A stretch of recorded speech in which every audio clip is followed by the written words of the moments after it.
Mw'izina rihambaye niwe Mana y'imbabazi, niwe Mana y'imbaga, niwe ukora byose, urahambaye. Izina ryawe Mwami rishyirwe hejuru, tugushyize hejuru kubw'umwanya mwiza tuvuyemo wo kuramya no guhimbaza.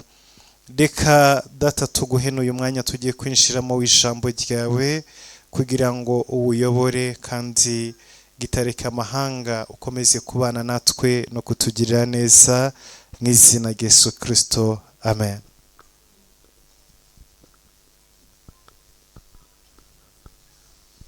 Haleluya. Turabahaye ikaze muri uyu mwanya mwiza w'ijambo. Uyu munsi turaganira ku kuganirizwa n'Imana mu nzozi. Haleluya.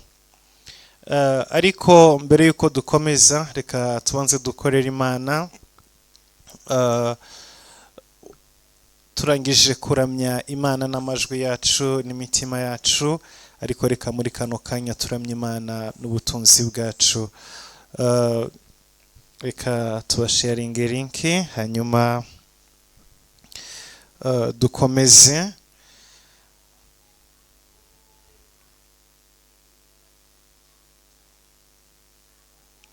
Haleluya.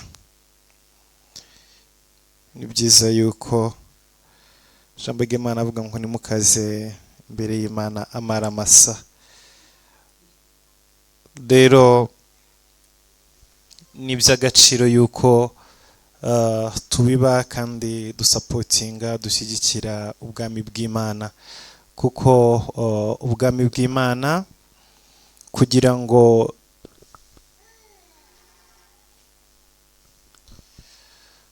ngo bushobore kubakwa, kugira ngo bushobore gukomera, kugira ngo dushobore kubona bino bikoresho, dushobore guhagarara imbere yanyu tubabwiriza ubutumwa bwiza, hari ikiguzi bisaba.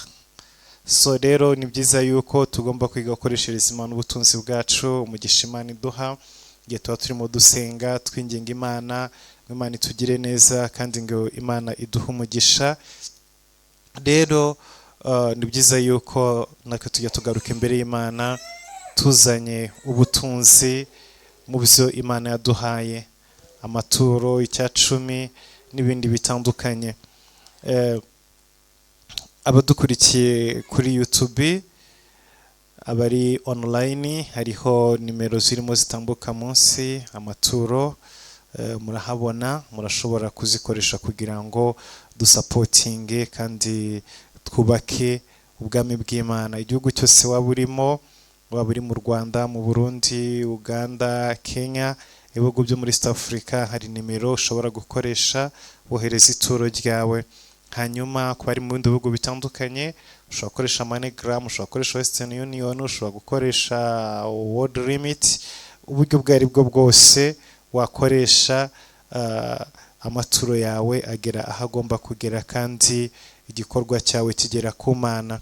Reka rero namwe mubikoze kandi muhora mubikora, tubasengere, tubasabire umugisha, noneho tubone kwinjira mu ijambo ry'Imana.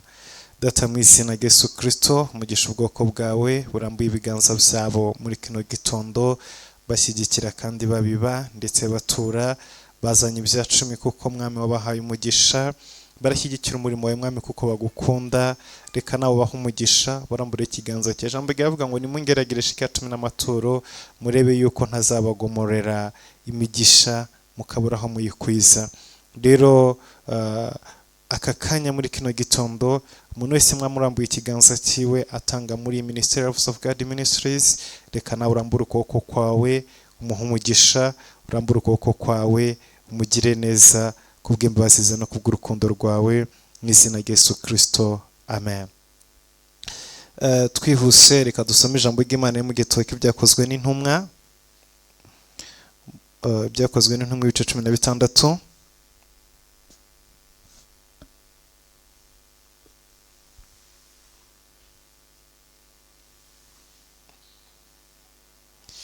Byakozwe n'intumwa 16 umurongo w'9. Aravuga ngo nijoro Pawulo ararota abona umugabo w'umunyamakedoniya ahagaze amwinginga ati ambuka uze i Makedoniya udutabare. Amaze kurota izo nzozi, uwo mwanya dushaka kujya i Makedoniya kuko tumenye yuko Imana iduhamagariye kubabwira ubutumwa bwiza. Nuko dutukira i Tirowa turarorombereza tujya Isamotirake.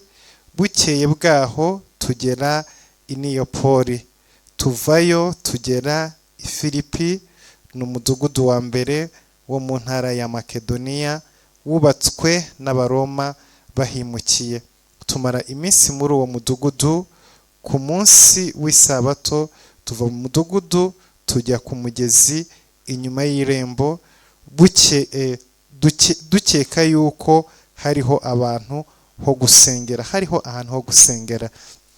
Imana yo mu ijuru ishimwe, kandi Imana yo mu ijuru ihabwe icyubahiro. Uyu munsi muri kino gitondo turavuga cyangwa se turaganira ku kuganira n'Imana cyangwa se kuganirizwa n'Imana mu nzozi. Uburyo ki ushobora kuganira n'Imana mu nzozi? Haleluya.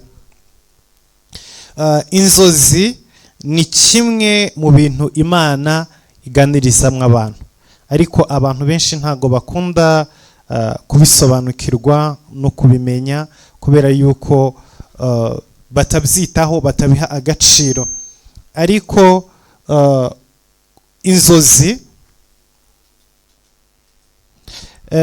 inzozi ni kimwe mu miyoboro Imana iganirizamwo abantu.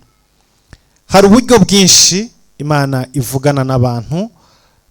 Hari ijwi, ukicara, ijwi ry'Imana rikaza rikagusanga, rikakuganiriza, rikakubwira ibintu runaka. Hari iyerekwa, igihe uba wicaye ukabona ibintu abandi muri kumwe bari aho ngaho ntibabibone. Daniel aravuga ngo ubwo twari turi ku mugezi ngo nikubise hasi ngo mbona umwami, aramudekriva, aramusobanura uko ateye n'uko ameze, yumva ijwi, ariko aravuga ngo abandi twari kumwe bose nta n'umwe waryumvise. N'igihe Pawulo yararimo agenda ajya kurenganya ubwoko bw'Imana bwasengaga, bemeraga umwami Yesu n'umucunguzi, Yesu Kristo igihe yamubonekeraga, Pawulo yaguye hasi, aramwumva, aranamubona, baraganira, ariko bari kumwe bamuri iruhande nta n'umwe wigeze usobanukirwa ngo amenye ngo ese Pawulo arimo aravugana nande, ese Pawulo ninde barimo baganira. Babonye yikubita hasi, ibyavuzwe byose ntibabyumvise, ibyabereye aho ngaho nta na kimwe babonye ahaguruka atakibona, arababwira ngo navuganaga n'umwami, navuganaga na Yesu, twavuganye ibi n'ibi, ni mu ndandate mu njyana aha n'aha.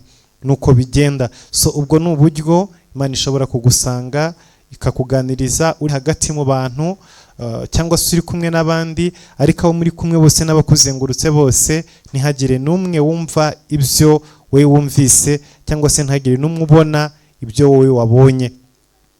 Hari n'ubundi buryo Imana itwara umuntu ikakuvana mu mubiri ikakujyana, icyo gihe umubiri usigara umeze nk'uwapfuye. Ndetse iyo bitinze, sometime abantu bagira ngo umuntu yanapfuye. Nibo babandi uzumva bakubwira ngo yajyanywe mu ijuru, yajyanywe gusura ibi n'ibi.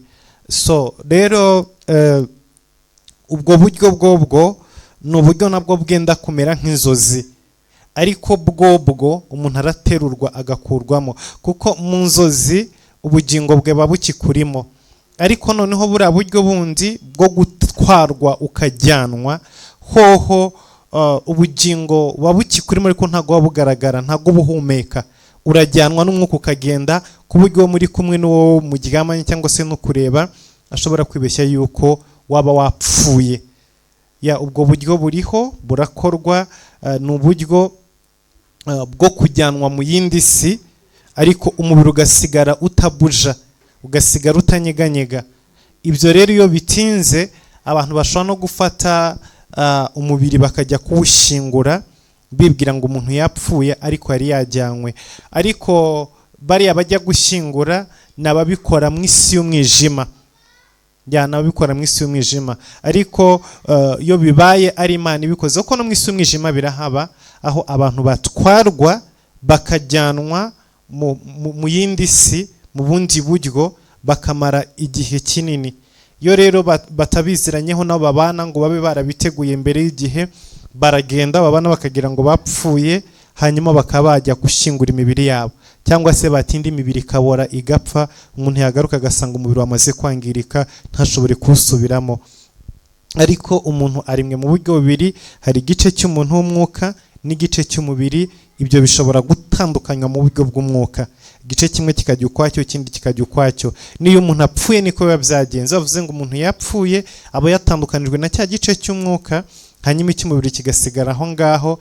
Noneho icy'umwuka cyagenda ntikigaruke, umubiri rero wabura cya gice cy'umwuka, ubugingo bugahita bupfa, umubiri ugatangira kwangirika no kubora.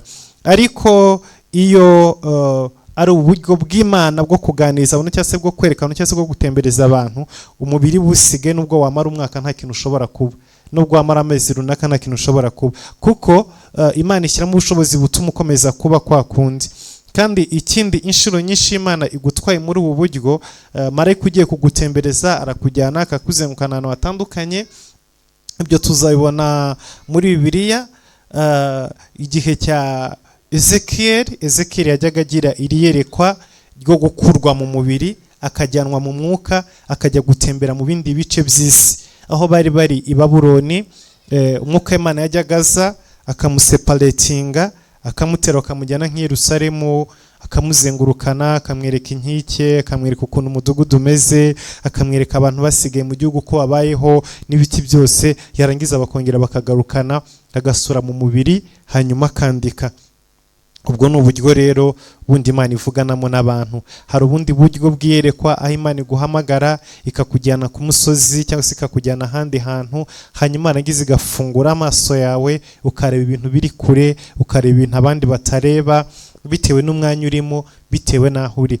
Ubwo bwose ni uburyo Imana iganiramo. Ariko uyu munsi muri kino gitondo twashimye kuvuga ku kuganira n'Imana mu nzozi. Haleluya. Uburyo ki Imana ishobora kuganira nawe mu nzozi? Dusomye umugabo witwa Pawulo, bari baryamye ngo hanyuma agiye kubona umugabo uhagaze i Makedoniya arimo kumuhamagara ngo naza mutabare. Abyutse mu gitondo amenya ko ari Imana yamuganirije. Izi nzozi rero tugiye kuganiraho, mbere yuko tuzivugaho, inzozi zirimo ibice bitanu.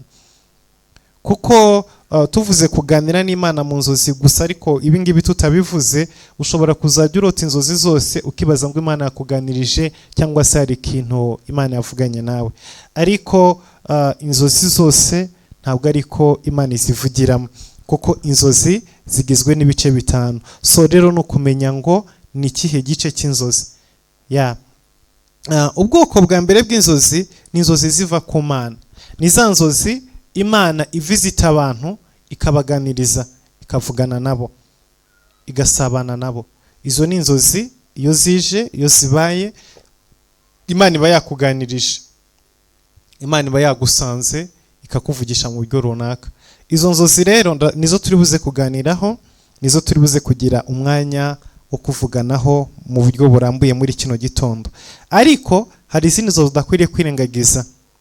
Ni inzozi ziva kuri Satani. Uko Imana ishobora kuganiriza abantu mu nzozi, niko na Satani nawe aca mu nzozi akaza akavugisha abantu, akaza akaganiriza abantu. So iziro nizo twita ngo ni inzozi z'abadayimoni cyangwa se ni inzozi satanike, ni inzozi z'ikuzimu. Ubu ni uburyo Satani avugana n'abantu, aganiriza n'abantu basinziriye. So muri izi nzozi rero ziva ku badayimoni, nazo zibamo uburyo butandukanye.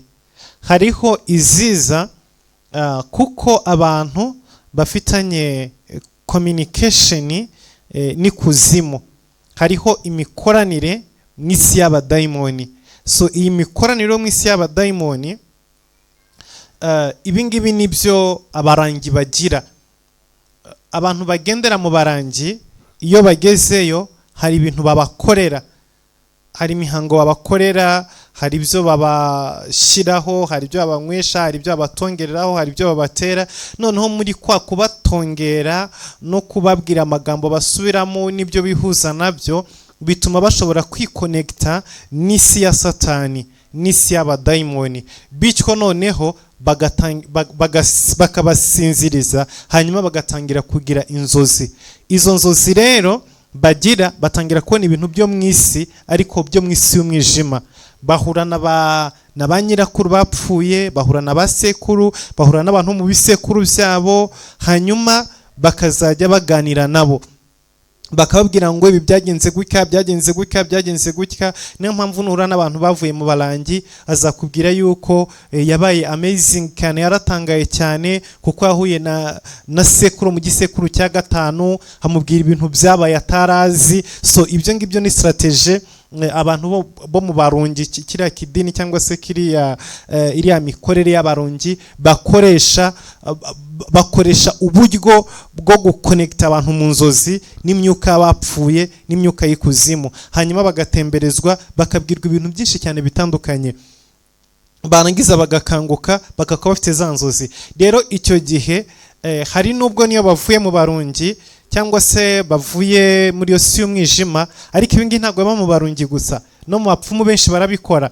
Abapfumu benshi barabigira, ugasanga hariho uburyo kibaca abantu indasago, bakabashyiraho imiti, bakabatongeraho ibintu runaka, bakabaha ibitabo basoma, bakabaturaho ibindi bintu runaka. Noneho barangiza bigatuma bashobora gusinzira, ariko muri kwa gusinzira kwabo isi y'umwijima igahita ifunguka, bagahita batangira kurota inzozi, ariko zikaba n'inzozi ziri connecte na Satani. N'uburyo ki Satani aganira nabo mu nzozi. Ibyo rero birakorwa, abarangi barabikora, abapfumu barabikora, abantu bagendera mu isi y'umwijima barabikora. Ugasanga arabyutse arimo kukubwira ibintu yarose, arakubwira ibintu yabonye, ariko mu kuri ibyo bintu ugasanga ni ibintu byabayeho, ni ibintu byo mu isi y'umwijima, ni ibintu birimo bikorwa mu isi y'abadayimoni, ariko ni connection ya Satani, ni umuyoboro wa Satani ufunguye, yinjiyemo, yikonekise nawo. So icyo ngicyo ni igice kimwe k'inzozi za Satani.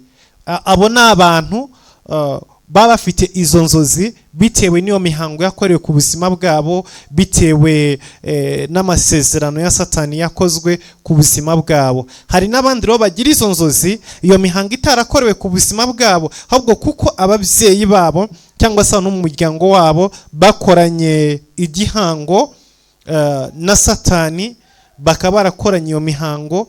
Noneho umwana uvukiye muri urwo rugo, cyangwa se umwana uvutse kuri uwo mubyeyi ufitanye igihango na Satani, ufitanye igihango n'abadayimoni, akavuka afite uwo muyoboro wa Satani wo kurota inzozi ariko z'abadayimoni. Ugasanga afite uwo muyoboro, araryama akabona ibintu runaka, akarota ibintu runaka, akarota abazimu, akarota abantu bapfuye, akabona ibintu byenda kubaho nk'amagisida n'ibiti byose, ariko bya bintu n'ubundi biba byateguye mu isi y'umwijima. Hari ibintu biba byateguwe n'abadayimoni, byateguwe mu isi y'umwijima. Ugasanga arimo kurota nk'abantu runaka bagiye kwicana, kandi bugacya koko bakicana, akarota nk'amaraso arimo kumeneka, bugacya amaraso akabona ameneka, akarota nka gisida zirimo kuba muto zikubita abantu hasi, mu gitondo agasanga yemeza uko nguko. None akazajya avuga ngo uriya mwana ngo afite impano y'inzozi, ngo ibintu byose arota bibaho, ariko ugasanga ibintu byose abona arota mu nzozi ziwe ni ibintu bibi gusa, ni ibintu by'abadayimoni. Ibyo ngibyo ni ukuvuga ngo ni ya mpano aba yaravukanye, ariko ari impano y'abadayimoni kubera imihango n'imikorere y'ikuzimu ababyeyi biwe cyangwa se umuryango we wagendemo n'imihango yakozwe. Rero bityo yavukanye ya maraso ya mihango y'abadayimoni. Ubwo ni uburyo bumwe bw'izo nzozi zituruka kuri Satani. Hanyuma hakaba igice cya kabiri k'izindi nzozi zituruka kuri Satani. Noneho si ba abantu bavugana n'abadayimoni, si abantu bavugana n'imyuka y'abapfuye, si ba abantu bavugana cyangwa se bareba ibyo mu isi y'umwijima bijyanye na ya mikoranire y'abadayimoni niya mikoranire y'ikuzimu iri hejuru y'ubuzima bwabo. Oya, ahubwo bobo na atake. Hari atake nyinshi Satani akora, akazikora aciye mu nzozi. Niho usanga urota inka zikwirukankana, ihene, imbwa, iki, hari abandi bazitezwa n'abarozi, ugasanga nk'umurozi aramuhereza inka imusambanye, aramuhereza imbwa imusambanye, arohereza inka zimwirukankane, abarozi bakaguhamagarira inzozi z'abazimu, abantu bapfuye, ukabona barimo bagukurura, bagushika, bagukoresha ibintu byinshi cyane bitandukanye. Urumva, so izo ni inzozi ziba zije, ariko suko hariho imikoranire yawe n'abadayimoni, ahubwo hari atake ziri hejuru y'ubuzima bwawe. Izo nzozi rero ni inzozi z'igice cya kabiri zituruka ku badayimoni. Inshuro nyinshi yuri mu bihe by'intambara, yuri mu bihe byo kugirirwa nabi n'umwanzi, usanga Satani ateza izo nzozi, usanga izo nzozi zikuzaho, ugasanga warose wirukanka, ukarota nka toilette igiye kugwa, ukabona ugiye kuyigwamo, ukarota urimo ugenda hagati mu myanda y'abantu, imyanda mikuru y'abantu, ugasanga urimo urayigendamo, ukarota ubona wambaye ubusa ku gasozi, ukarota ubona hari imyuka myiza kugusambanya, yindi se usambana nayo ugenza gute. So izo ni atake, izo ni inzozi ariko zirimo atake, uba watatswe ufite ibitero mu buryo bw'umwuka. So rero icyo gihe uba ugomba guhaguruka ugasenga ukitandukanya n'izo nzozi. So izo ni inzozi ziza zirimo kudefinisa ibihe urimo gucamo. Wowe nta mikoranire ufite na Satani yo kugira ngo akuroteshe, akuganirize, akubwire ibintu runaka, ariko bitewe nuko hari ibitero runaka biri ku buzima bwawe, bituma uryama ukibona muri bya bitero Satani barimo kugabaho, ukibona muri bya bitero abarozi barimo bagushumuriza, barimo bakoherereza. So izo nzozi rero abantu benshi barazigira, waba ukishijwe, waba udakishijwe, waba usenga, waba udasenga, ndetse inshuro nyinshi abantu basenga izo nzozi bakunda kuzigira bari mu masengesho. Nkuko kwe turi mu masengesho y'iminsi 40, yuri mu masengesho ya 20 y'ijuru, yafashe igihe cyo kwiyiriza, cyo gusabana n'Imana. Izo nzozi z'ibitero niho zikunda kuza inshuro nyinshi.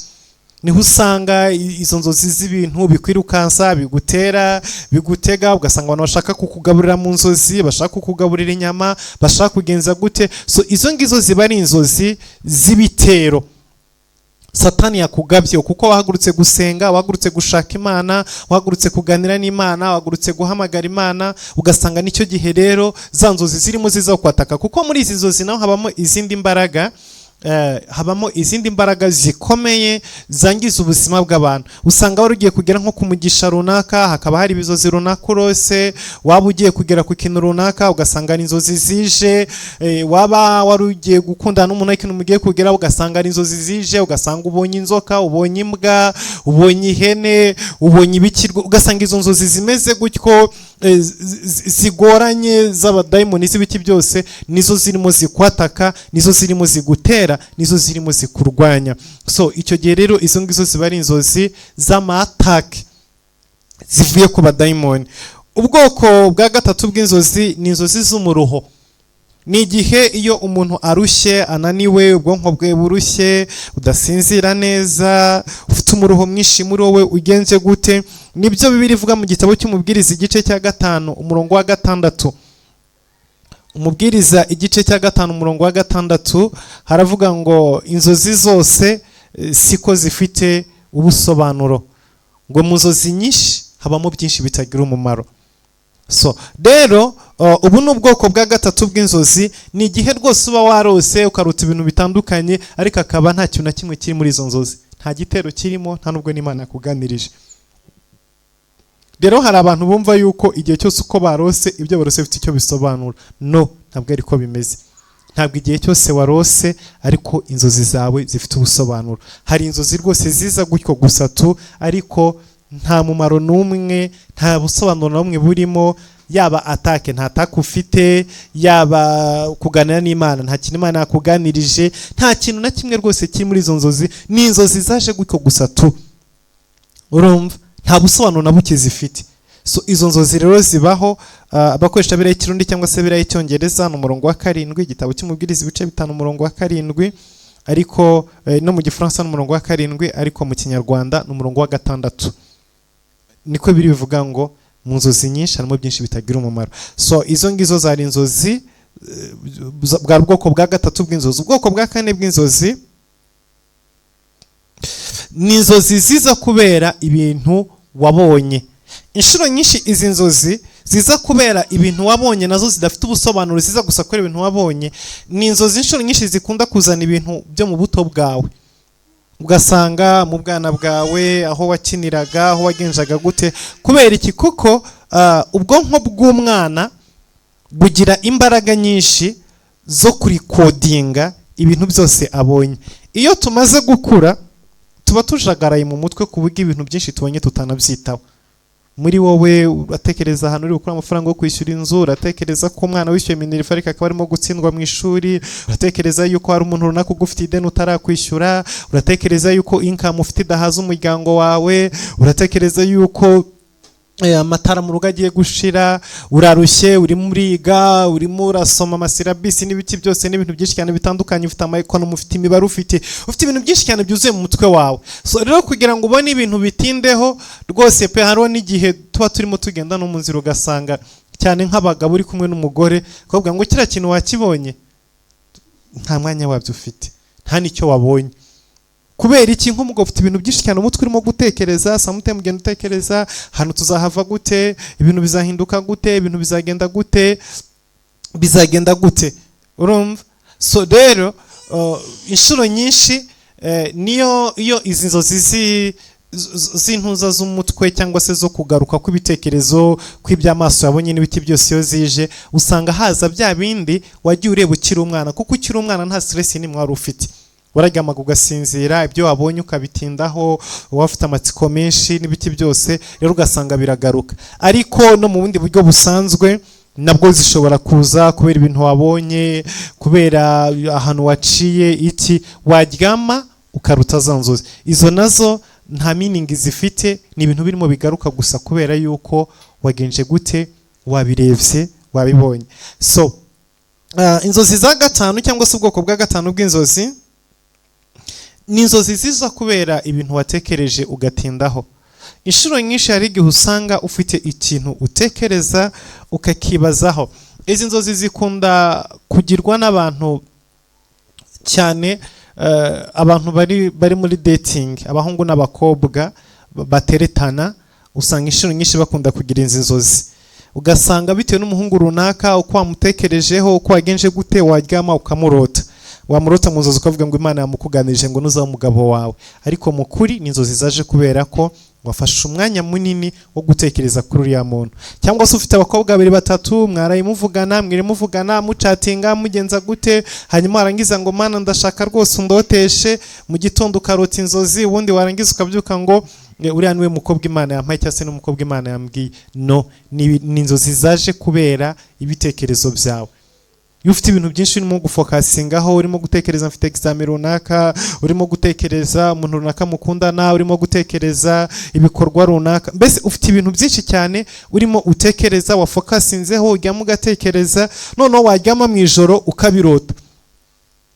Ukarota umugore runaka, ukarota umugabo runaka, ukarota ufite amafaranga ko watekerejeho cyane. Nibya bindi abanyarwanda baca umugani bakavuga ngo mutinda rota arya. Kubera iki? Kuko inshuro nyinshi umutinde nyine kuko abadafite ibyo kurya, umwanya munini umara arimo gutekereza ibyo kurya, hanyuma yaryama akarota za nzozi arimo kurya. Niho bari babikuriye. So ubu ni ubwoko bwa 5 bw'inzozi ziza usanga duhura nazo mu mibereho yacu n'ubuzima bwacu, ariko mu kuri nta bundi busobanuro burimo. Haleluya. Reka rero tugaruke kuri za nzozi z'ubwoko bwa mbere twavuzeho, ari nawo mutwe w'ijambo dufite iki gitondo, kuganira n'Imana mu nzozi. So izi ngizi rero ni inzozi cyangwa se ni uburyo Imana iganirizamo abantu. Haleluya.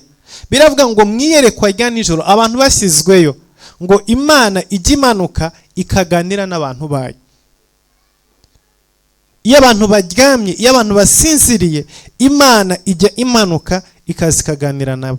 Kandi nureba muri Bibiliya uzasanga abantu benshi baganiriye n'Imana kandi bari bakomeye ku rwego rwo hejuru, ariko inshuro nyinshi Imana yagiye iganira nabo mu nzozi.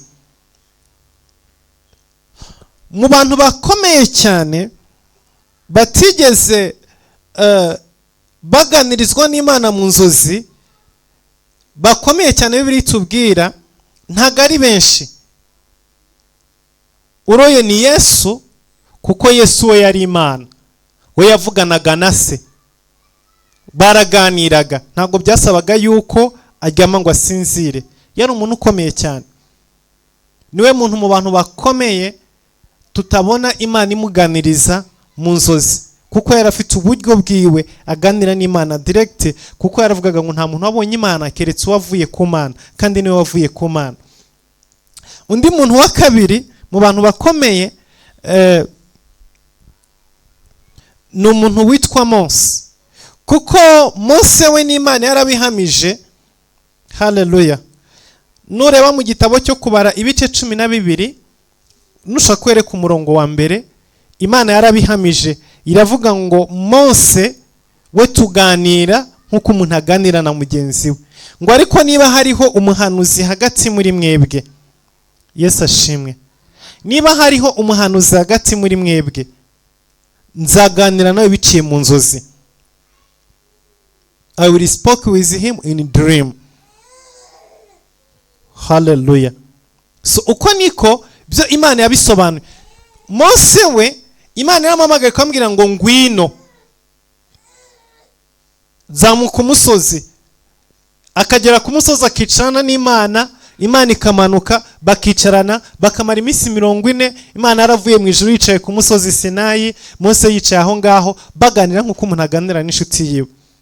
Biravuga ngo Mose yinjiraga mu ihema ry'ibonaniro, ngo hanyuma ngo igicu kikamanuka kikarikingiriza, ngo noneho Mose agahagarara mu ihema, yarangiza akaganira n'Imana nk'uko umuntu aganira na mugenzi we. Nubwo buzima Mose yarabanyeho n'Imana, we ntabwo byasabaga ngo aryame, ntibyasabaga ngo ahumirize, ntibyasabaga ngo agenze gute. Yabwiraga Imana ngo Mana manuka ndaje duhurire mu ihema. Yagenda yakwinjira mu ihema, ako kanya ngo abantu bose bakaza bagahagara mu miryango y'amahema yabo, barimo bareba ihema ry'ibonaniro, ihema ry'Imana. Ngo ako kanya igicu kikamanuka, ngo kikagota rya hema kuko nta muntu ushobora kuginjiramo, Mose arimo imbere. Ngo hanyuma bakumva ijwi Imana irimo iganira na Mose, nkuko uba wicaranye n'umugabo mugenzi wawe, murimo muvugana, bite amakuru, umeze gute, abisere bahagaze gute. Mose akabwira Imana. Niyo mpamvu Mose byamuraga guhindura imigambi y'Imana, kuko abaga barimo baganira beshanja ibitekerezo.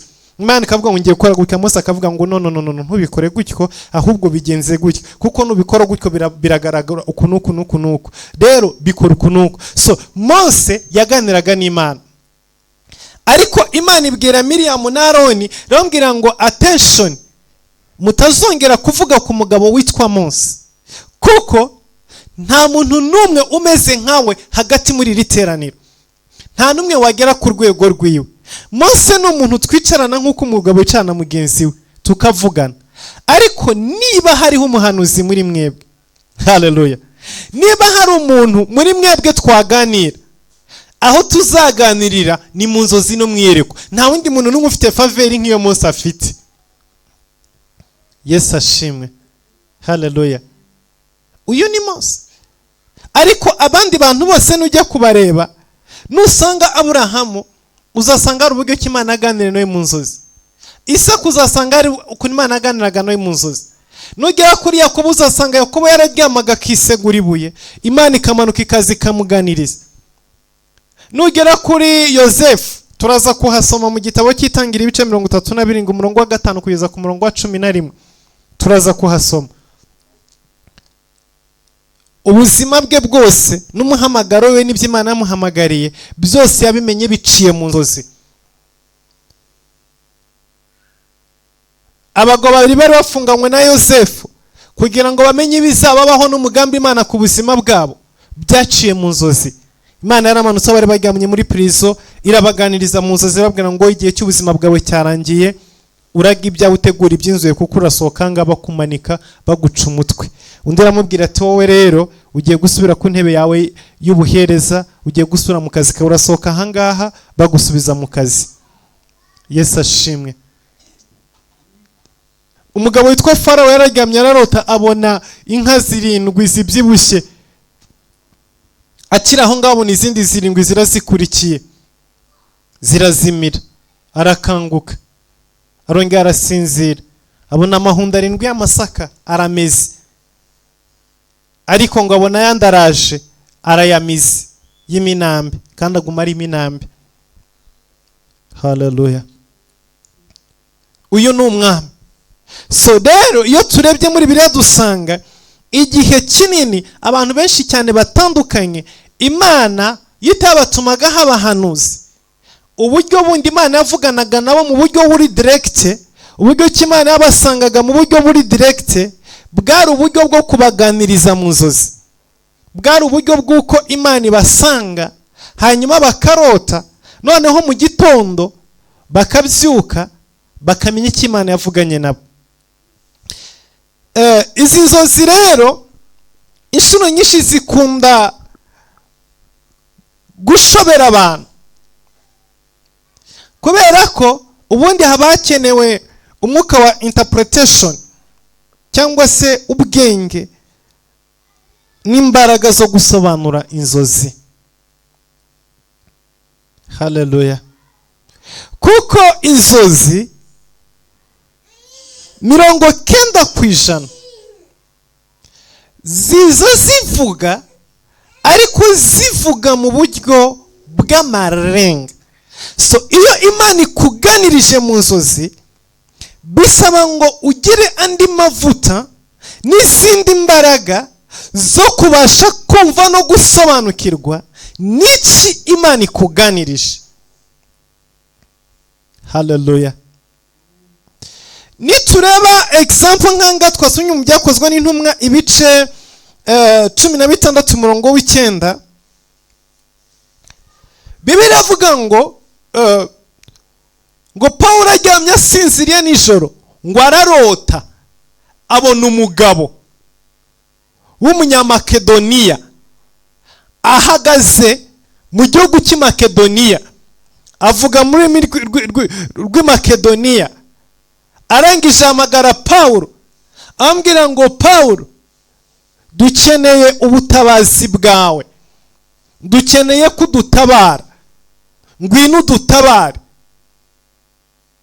Birangiye gutyo Paulo arabyuka, abyutse mu gitondo biravuga ngo asobanukirwa ko Imana yamuganirije, Imana yamuhamagariye kujya kubwiriza ubutumwa bwiza i Makedoniya.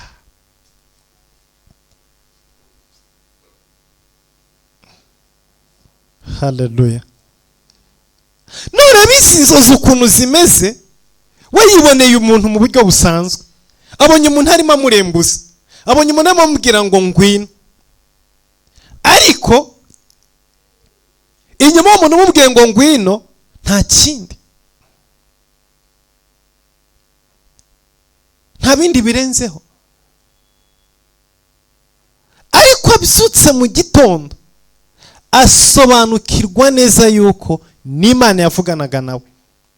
Ibingi biba bisaba izindi mbaraga, biba bisaba ubundi bumenyi, biba bisaba kumenya gusobanukirwa Imana iganira gute n'abantu bayo mu nzozi. Kuko ibyo abonye, ibyo arebye ntabwo ari marayika, ntabwo Imana ije ngo imubwire ngo haguruka ugende ujye kubwiriza ubutumwa bwiza, no.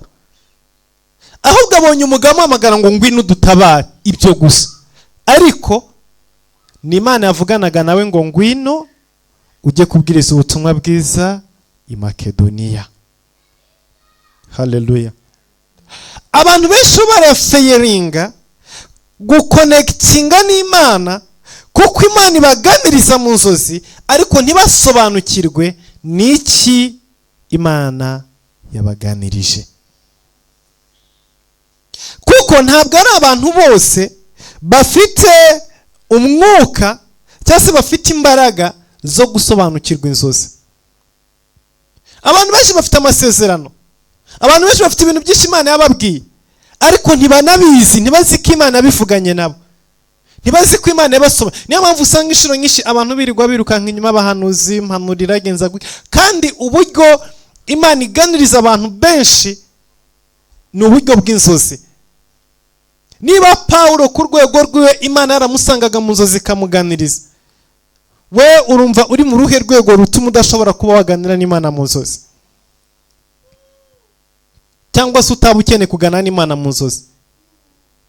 Ahubwo Imana iraza ikakuganiriza ariko ntusobanukirwe, ntumenye icyo Imana yakuganirije. Yaba undi yari kubyuka mu gitondo deni yarangiza akifatira inzira akikomereza ibyo yari arimo, ariko mukuri Imana yamubwiye, mukuri hari message Imana yamuhaye, ariko ntiyashoboye kumva no gusobanukirwa.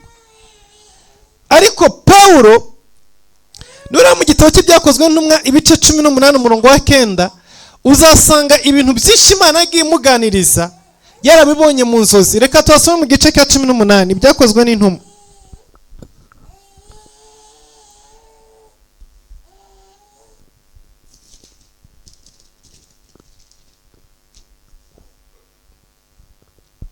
Murongo w'ikenda, byakozwe n'intumwa 18 murongo w'ikenda, act.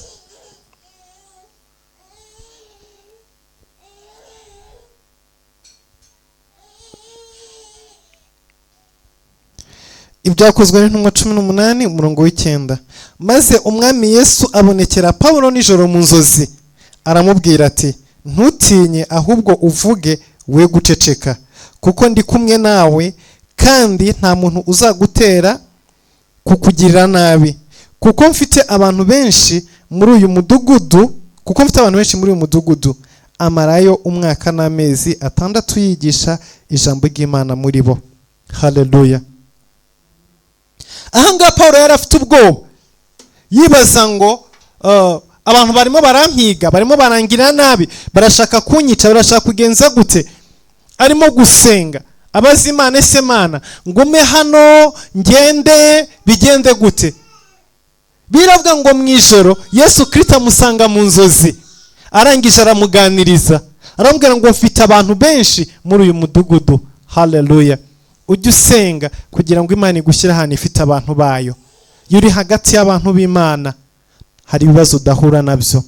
Yuri hagati y'abantu b'Imana hari neza y'Imana ubona, hari ukugirirwa neza n'Imana kuko uri hagati y'abantu b'Imana. Haleluya.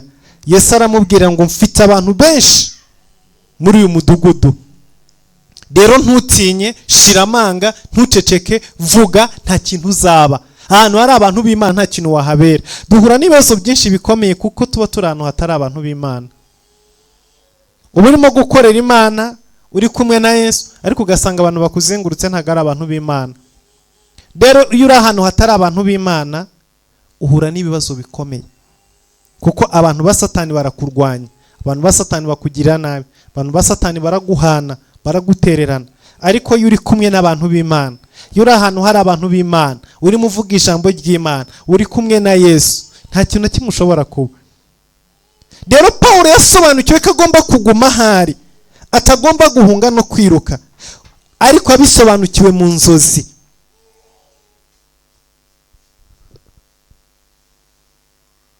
Haleluya. Reka dusome Itangiriro 37 murongo wa 5.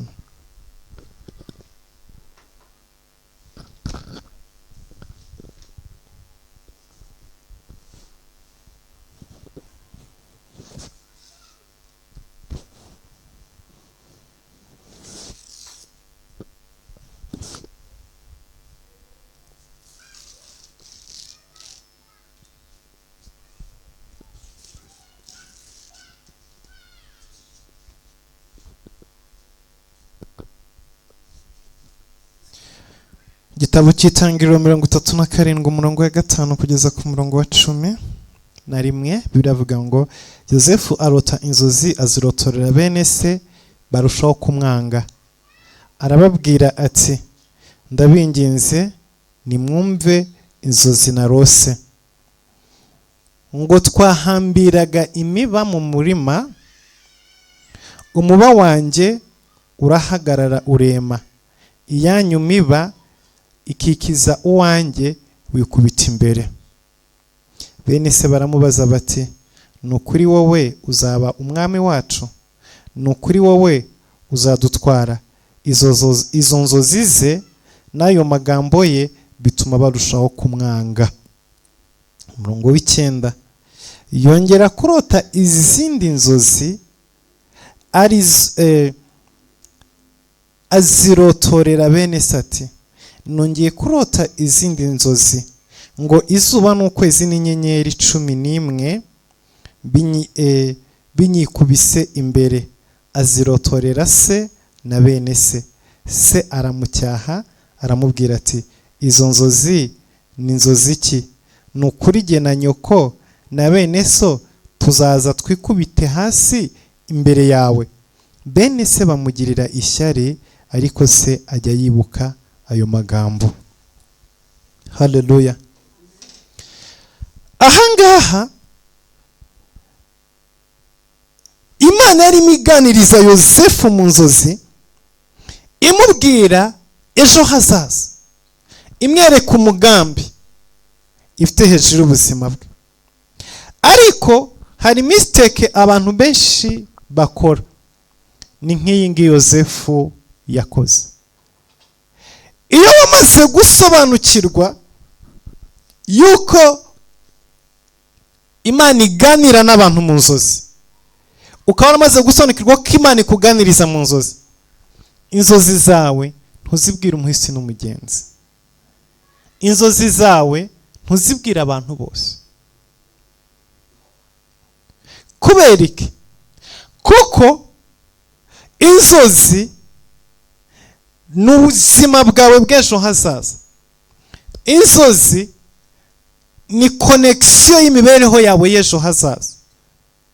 Rero iyo uzibwiye abantu, bahita batangira gufightinga n'ubuzima bwawe, batangira kukurwanyiriza muri ejo hazaza utarahagera. Yosefu yahuye n'ibibazo byinshi mu buzima bwiwe. Uyu munsi ku mugoroba turaza kumuvugaho dusengera gusohoka mu nzu y'imbohe. Ariko ibibazo byose yagezemo, bene se baramwangaga, ariko urwango bamwangaga wari umuriro w'amakara. Hanyuma arangije azana ingiga z'ibiti ashyira muri wa muriro, arangije asukamo essence. Urwango rushaho gutumbagira, barushaho kumugirira nabi, bapanga kumwica. Bivuye kuki? Kukuvuga mu nzozi, kuvuga inzozi. Kubera iki? Imana yamusanze iramuganiriza. Yosefu ararota ngo abona imiba, barimo bahambira imiba.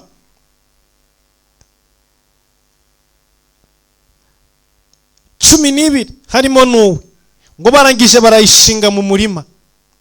Bayishinze ngo agiye kubona abona 11 yose iguye imbere y'uwa Yosefu. Uwa Yosefu uguma uhagaze. Imana irimo iramubwira ko azaba kabaka, azaba umwami, abantu bazamwikubita imbere, abantu bazamupfukamira. Imana irimo kuvugana nawe ejo hiwe hazaza, irimo iravugana nawe aho izamugeza n'aho izamuhagarika. Ariko nta mwami abonye, nta kamba ry'ubwami abonye, nta ntebe y'ubwami abonye. Abonye bari ahantu ku gasozi mu mirima y'ingano, barasaruye ingano, barangije barafunza imiba. Mu gihe cyo kwikora barabanza bayitereka hasi, barayihagarika. Agiye kubona abona yose iraguye, usigaye uhagaze. Yiboneye bari ahantu mu ishyamba, bagiye gutora inkwi, baratora barasenya, barahambira imiba. Mu mwanya wo kwikorera barabanza bayishinga hasi. Mu gihe barimo baganira, yose igwa imbere y'uwiwe, usigara uhagaze. Murumva uburyo ki Imana iganiramo mu nzozi. Mwibuke nabwiye ngo Pawulo ahamagarirwa kujya kubwiriza i Makedoniya, yabonye umugabo w'amagabo ambwira ngo ngwino udutabare, ngo amenya ko ari Imana imubwira ngo ngwino ujye, amenya ko Imana imubwiye ngo genda i Burayi kubwiriza ubutumwa bwiza. Yari yibereye muri Aziya gusa, yarahagumye yarahakwamiye. Pawulo niwe muntu wa mbere wajyanye ubutumwa bwiza i Burayi, abisobanukirwa, amenya ko ntiyabonye marayika. Imana ntabwo aje mubwire ngo genda ubwiriza ubutumwa bwiza hari, yabonye umuntu amamaga turaguye ngwino udutabare. Ariko ahita asoma, kuko Pawulo we yari afite interpretation y'inzozi muri we, yahitaga amenya icyo avuganye n'Imana, ariko ntabwo ari abantu bose bayigira. Rero nahanga abantu benshi baferinga mu nzozi. Kubera iki? Inzozi ziza mu buryo bw'amakode.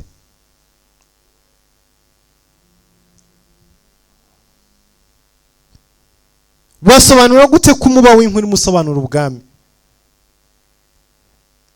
Hari ikamba wabonye, hari intebe y'ubwami wabonye, hari abasirikare, hari bya bishura by'ibwami wabonye, nta na kimwe wabonye.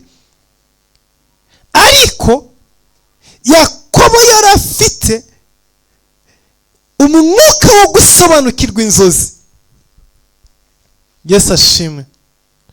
Yosefu yararotaga, ariko yari atarakura ngo ashobore kumenya gutangira kwinterpreta inzozi. Ku buryo yarotaga ariko ntamenye ibyo yarose, ariko yabivuga ise akabyumva, ise akamenya ngo uyu mwana wanjye yarose ibi, bisobanuye iki. Ibyo rero byatumye Yosefu, kubera ko atazi ibyo yarose, hanyuma mu kubivuga akabivuga mu kajagari. Dore uko byagombaga kugenda. Yosefu yagombaga kubyuka akagenda agasanga se wenyine, akambwira ati ariko papa uzi ko narose inzozi zimeze gutya na gutya. Hanyuma ise akamubwira ati bimeze uku n'uku n'uku, kuko Yakobo ni umuntu wari waramenyereye kurota. Haleluya. Yakobo we yarazi kuganira n'Imana, kuko akiri umusore ataranabyara Yosefu, arimo ahunga mwene se Esawu. Yaryamye munsi, yaryamye kwibuye, biravuga ngo ararota. Ijuru rirakinguka, urwego ramanuka ruvuye mu ijuru, abamarayika baraza baganira nawe. Rero yari umuntu wahereye kera arota, yarazi ubwo kibaganira n'Imana mu nzozi, ariko Yosefu ntabyo yarazi. Rero kubera kutabimenya aracanganyikirwa, arangije arabyuka, araza, bene se bose batashye ku mugoroba, bicaye ku ziko cyangwa se muri salo, ati muceceke mbabwire, atuzi ko narose iri joro. Abantu arimo abwira bamufitiye urwango rwinshi, abantu arimo abwira bamufitiye ishyari. Ababwiye ise nawe akora ikosa ryo kwinterpreta izo nzozi imbere ya bene se. Yosefu azivugiraho, ise nawe azisobanuriraho. Biravuga ngo barushaho kumwanga, barushaho kumugirira ishyari. Hari abantu batakirota, kandi bari bafite uyu muyoboro wo kuganira n'Imana, ariko bavuze inzozi mu kajagari nka Yosefu. Wavuga nyose kuri telefone, uzi ko narose ibi, uzi ko narose ibintu bimeze gutya na gutya. Ninde uri muganira nawe? Ninde uri mubwira? Inzozi zigira uzinterpreta. Inzozi zibwira umubyeyi wo mu mwuka. Inzozi zawe zibwira umuntu wizeye, ugusapotinga, ugushyigikira. Ntabwo ari ngombwa ngo ariko hari ikintu kimwe nabonye, abantu birengagiza umumaro uri muri uyu muyoboro wo kugana n'Imana mu nzozi, ahubwo bakayoborwa n'umwuka. Nimba navuga ngo ni umwuka wo gushaka kumenyekana, wo gushaka kuba abantu.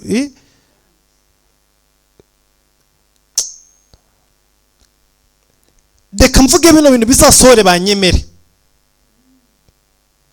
Muri ubwo buryo ugasanga uwo mwuka uri inyuma urimo uragusunika, narose ibi n'ibi, ugatumva ko uri umuntu amazing, uri umuntu utangaje, uri umuntu w'igitangaza, kuko hari inzozi runaka ufite, hari ibintu runaka warose. Reka mbivuge kugira ngo nibisora bazamenye uko indota inzozi zikomeye, indota inzozi zihambaye. Kumbe uko urimo kuzivuga niko bahita bakugirira ishyari, bagatangira gushaka kukwica. Ntibakwica mu buryo buri fizikare, ariko bica wa muyoboro wawe, ku buryo ejo n'ejo bundi uzasigara urota ibintu biri aho gusa mu kirere, bidafite epfo na ruguru, bidafite ubusobanuro, n'ibyo warose bizimuka byibagirwa, wa muyoboro barawuzimya. Iyo umaze gusobanukirwa neza ko inzozi ari umuyoboro Imana iganirizamwo abantu, ntabwo ibintu byose urota ugenda ubiririmba, uwo muhuye wese muvuganye kuri telefoni, uwo mwicaranye, uzi ko iri joro narose ibi n'ibi, uzi ko byagenze ukanagutya, uzi ko byagenze uku n'uku. No, ugomba kumenya ese ni ibiki narose, ninde tubivugana, ninde mbwira ibi ngibi.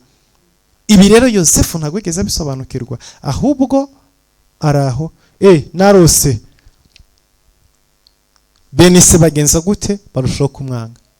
Buracya Imana iragaruka, abona izuba, abona ukwezi, abona inyenyeri zose zizana imbere yiwe ngo ba. Izo zino zari ziteye ubwoba. Bwa mbere ziriya yarose bwa mbere, wenda bifata ko ari ibintu bisanzwe, wenda tuzajya mu murima guhinga cyangwa se tuzajya gusenya inkwi, nibirangira nituzitereka umuyaga uzuzihuhe, yanjye wenda mbe nyihagaze iruhande, nta kintu izaba. Ariko uzi kubona izuba rimanuka mu ijuru rikaza rikagwa imbere yawe. Ubundi izuba ni umubumbe uruta isi, ariko mu nzozi rikikunjakunja rikamera nk'akadenesi, na wa muriro wayo n'ubushyuhe bwaryo rikaza rikakwikubita imbere, rikagwa imbere y'ibirenge byawe. Utarabisobanukirwa ukabona ukwezi guhanutse mu ijuru, kuraje kwikubisa imbere yawe.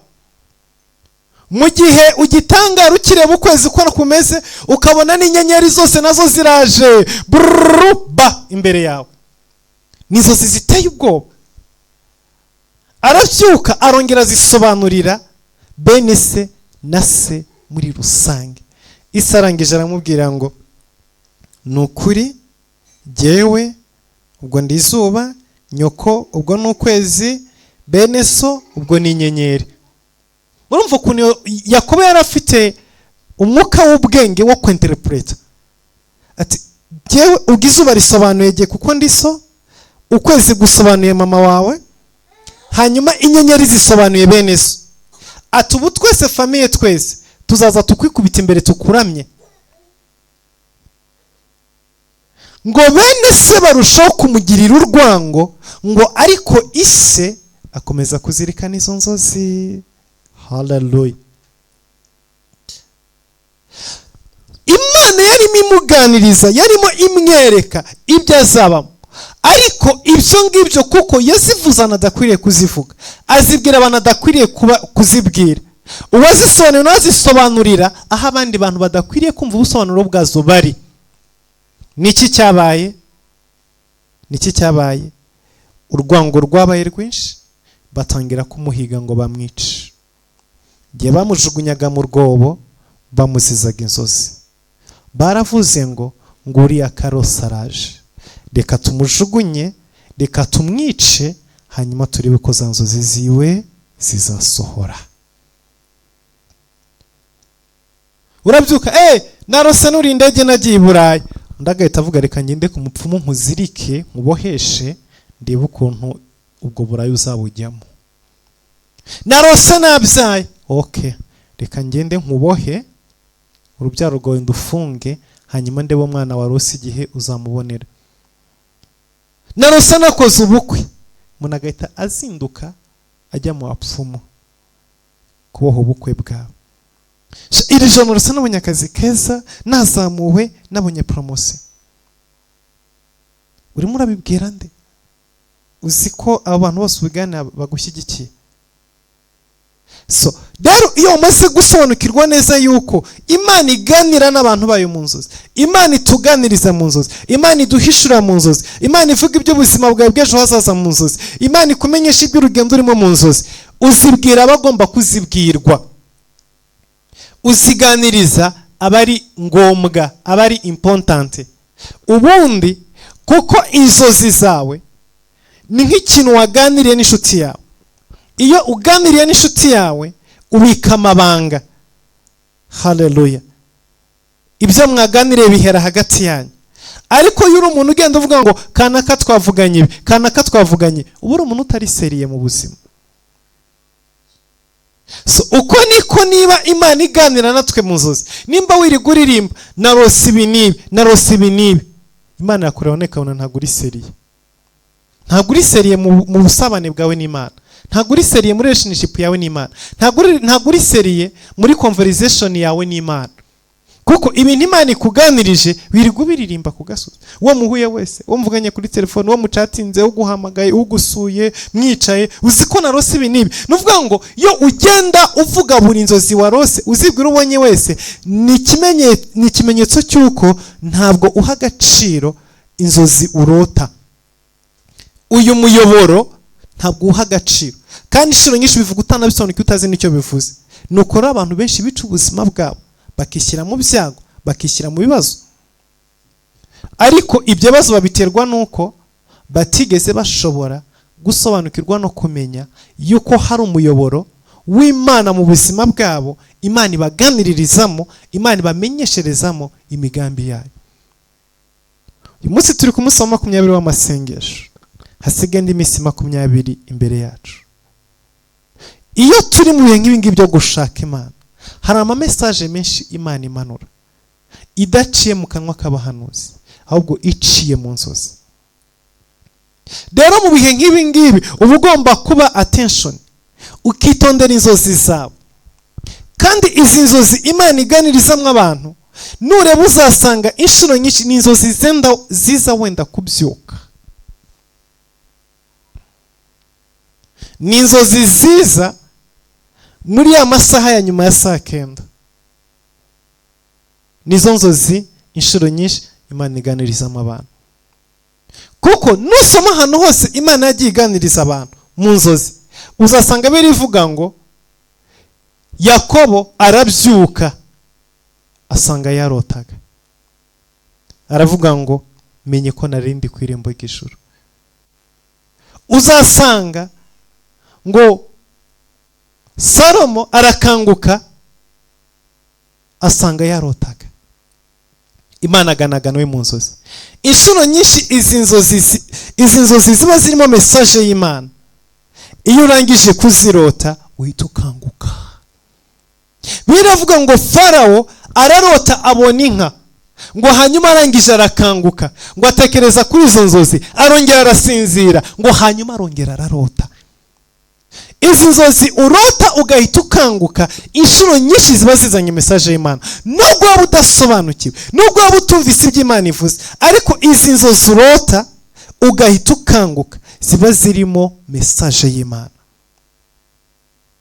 Niyo haba ari ku manywa uryamye bambitse ukarota ugahita ukanguka.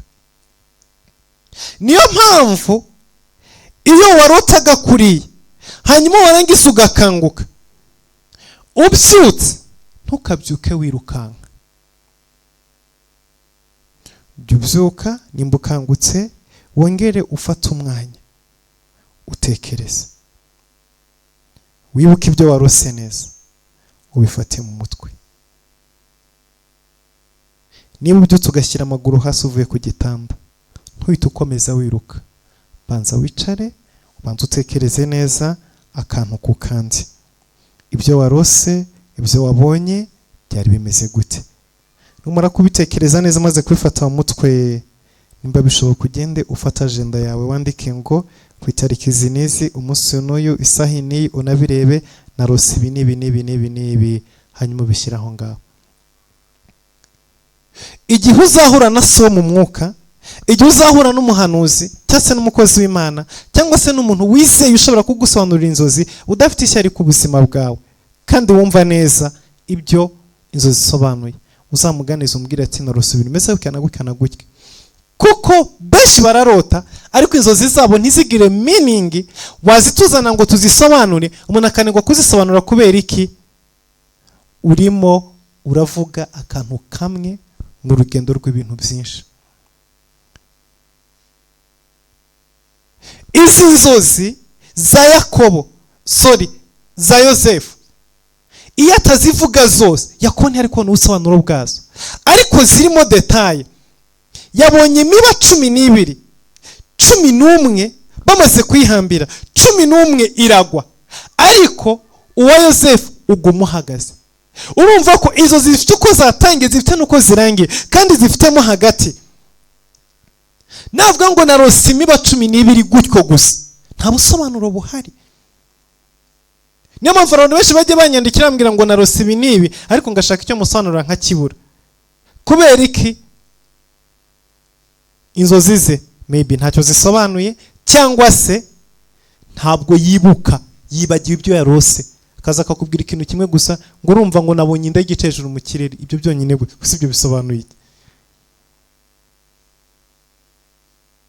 Nta busobanuro wabona bwabyo. Izindi nzozi zakabiri, narose mbona izuba, ukwezi, inyenyeri 11 byose biza bigwa imbere yanjye, n'imibare y'inyenyeri irimo. Byagaragaza neza yuko ni bene se 11.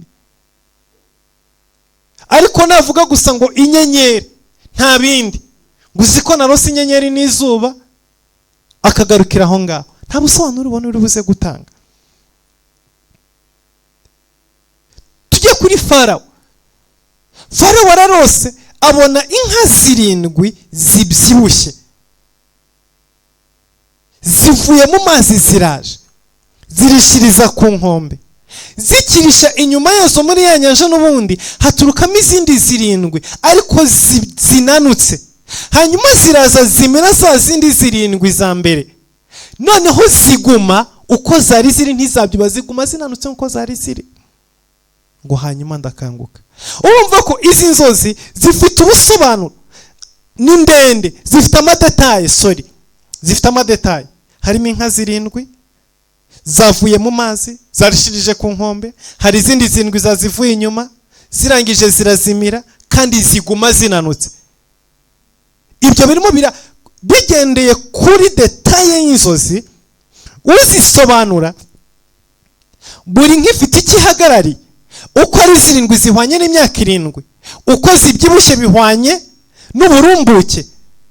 Zira 7 zazikurikiye nazo zinanutse, buri nk'inanutse ihwanye n'imyaka 7, ukunanuka bihwanye n'inzozi, bihwanye n'inzara, kuzimira bihwanye n'uko ya myaka 7 y'inzara izamira imyaka 7 y'uburumbuke, hanyuma inzara ikaba mbi cyane.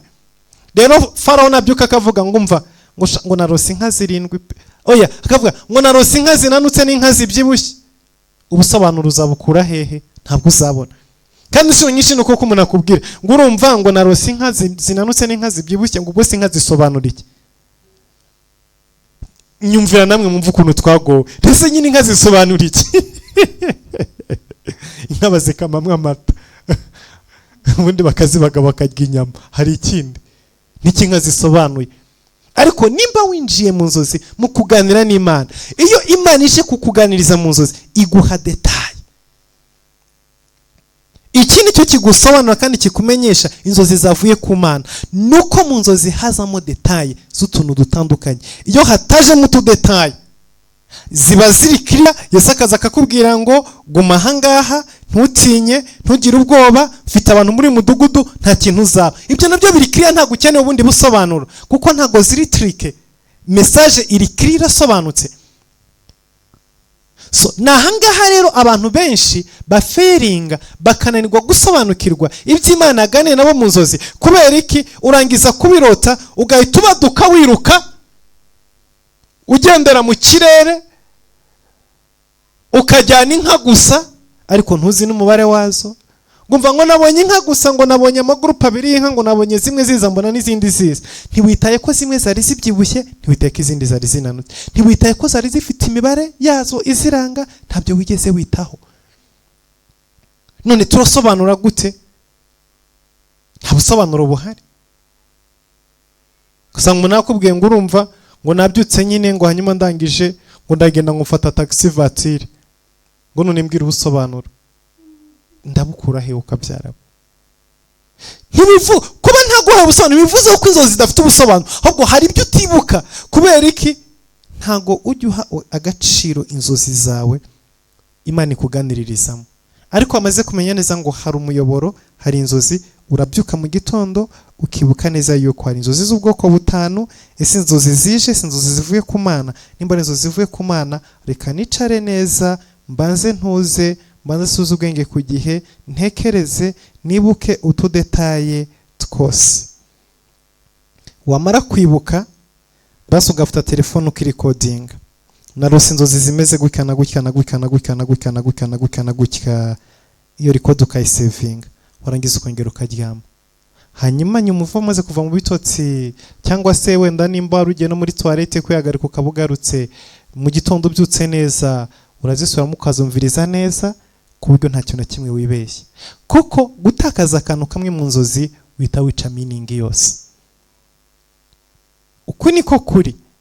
Iyo urose ibintu birindwi bikurikirana ugatakazamo meaning y'ikintu kimwe, ubusobanuro bwose burangiye. Ugusona ntagazigera amenye biva niyo bijya. Nurabona bagabo barose inzozi bari kumwe na Yosefu muri prison. Umwe yarose yikoreye ikibo kirimo imitsima 3, hanyuma ari mu nzira ibisiga biraza bijya ya mitsima 3 yose yari yikoreye ku mutwe. Arangije arakanguka, avuga ati waruzi n'ibindi? Ati nabonye nikoreye ikibo kirimo amarobo 3 y'imitsima, hanyuma ibisiga biraza birajya ya mitsima yose birayirangiza. Yosefu abona aramubwira ati rero amarobo 3 ni iminsi 3, iminsi 3 nishira uzasorwa muri gereza. Hanyuma kwa kundi wabonye ibisiga biza kurya ya mitsima, Farawo azakumanika ku giti, hamwe ibisiga bizakurira ku giti, bizarira inyama zawe ku giti. Kuko ntago bisanzwe ibisiga biza kurya ibintu wikoreye ku mutwe. Byo kintu ubwabyo birumvikana ko harimo meaning y'abadayimoni, harimo meaning y'ikintu kibi. So rero ubu nibwo buryo Imana ituganirizamo mu nzozi, hanyuma natwe tugashobora gusobanukirwa ibyo Imana aganiriye natwe. Imana ibaha umugisha. Dusubire saa 3 z'umugoroba mu masengesho ya Delivrance, dusoza icyumweru cya Delivrance. Ejo turatangira icyumweru cyo gusengera guhindurirwa ubuzima, guhindurirwa imibereho. Data mu izina rye tutoshumye kwabanye natwe, umugisha abantu bose bari muri amateraniro, umugisha abantu bose bazakurikirana ino jambo, ubagire neza, ubahaze ubuntu bwawe n'uburame bwawe mu izina rya Yesu Kristo. Amen. God bless you so much.